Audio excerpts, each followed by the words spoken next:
BlackVue on. After so many years in an exam. If you look at what's happening elsewhere, young children are being taught right from the elementary stages critical thinking, creative thinking, problem solving, and I think our fascination with good grades, with just trying to have a good mark on the answer script, rather than with the skills, the knowledge, and the awareness that one has emerged with from the school. Is that the solution, Daniel, briefly? Is that what you see as the solution, as briefly as you can?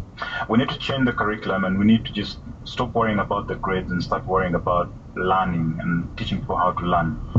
And that's Daniel Kalinaki, journalist based in Kampala, speaking to me. James Copnall, Will Bain, Matthew Kenyon, we thank you very much for joining us on Newsday. Bye-bye. Now on the BBC World Service, our investigation into one of America's most notorious triple murders continues.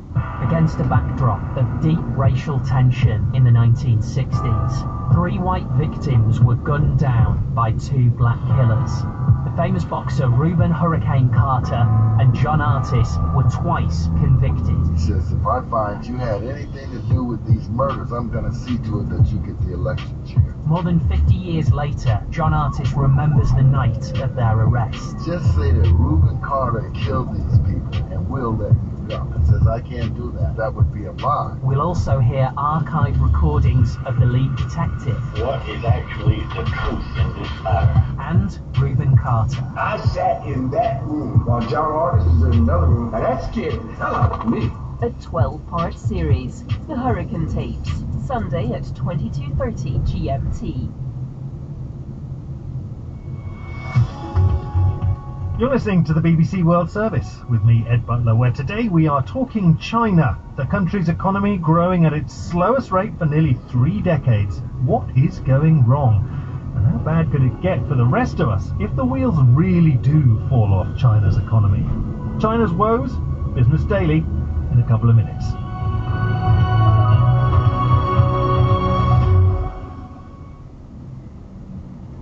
BBC News with Debbie Russ.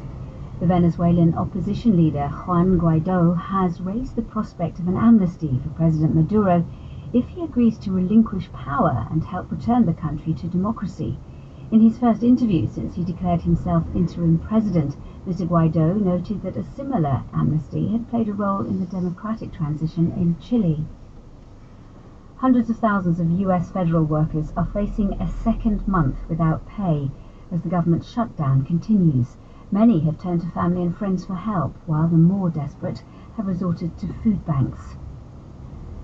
The Trump administration begins implementing a new asylum policy on the United States southern border today. Non-Mexican asylum seekers will be returned to Mexico to wait there while their applications are processed in US courts. The Greek Parliament will vote today on whether to accept the new name of its northern neighbour as the Republic of North Macedonia.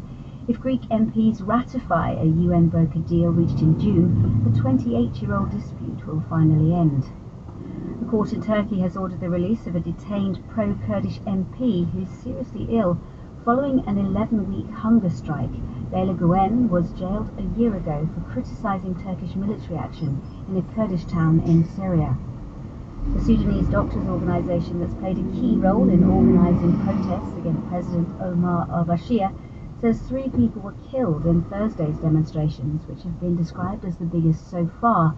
2 of the victims are said to have been students. The group says 1 was tortured to death. Archaeologists in London have discovered the long-lost grave of the first person to circumnavigate Australia, proving it to be a continent. Excavators found the coffin of the Royal Navy captain Matthew Flinders beneath the site of a terminal for a new high-speed railway. BBC News. Hello, I'm Ed Butler and welcome to Business Daily from the BBC. Today, the pain of super-rich Chinese as the slowdown begins to bite. As a real estate agent for high net worth clients, I used to buy quite a lot of Burberry and Gucci, but now I'm cutting back on this. Yep, China's economy is slowing. How bad will it get for the rest of us? I'm actually worried about the risk of military confrontation between the US and China.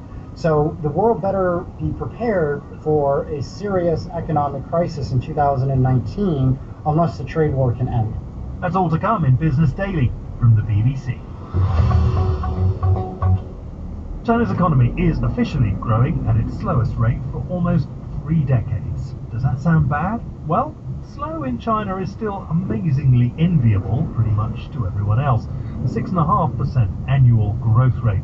So how should we all be feeling about it? Well, China's growth figures have long been disputed, of course, but it's really in the context in which they come that's got some people worried, amidst mounting levels of public and private debt in the country, and of course those very public trade tensions and rising tariffs between China and the United States, its biggest single export market.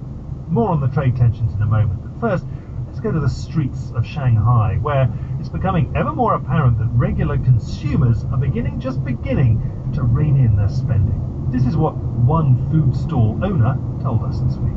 我叫楚开梅，我在上海做了20年。 My name is Chu Kai Mei. I've been selling pork in Shanghai for more than 20 years. Businesses are struggling in Shanghai. It's not as easy to make money as before. We have a very slim profit margin. Customers are buying less. The vegetable sellers and the beef sellers, a lot of them are struggling. Owning a food stand is now worse than working as a cleaner. The cleaners make 30 to 40 renminbi per hour. We can't even make that much. I'd rather go to work as a cleaner for other people. At least the salary's higher. A street level experience there. What about those higher end traders? We caught up with Xu Ming. He's a real estate agent based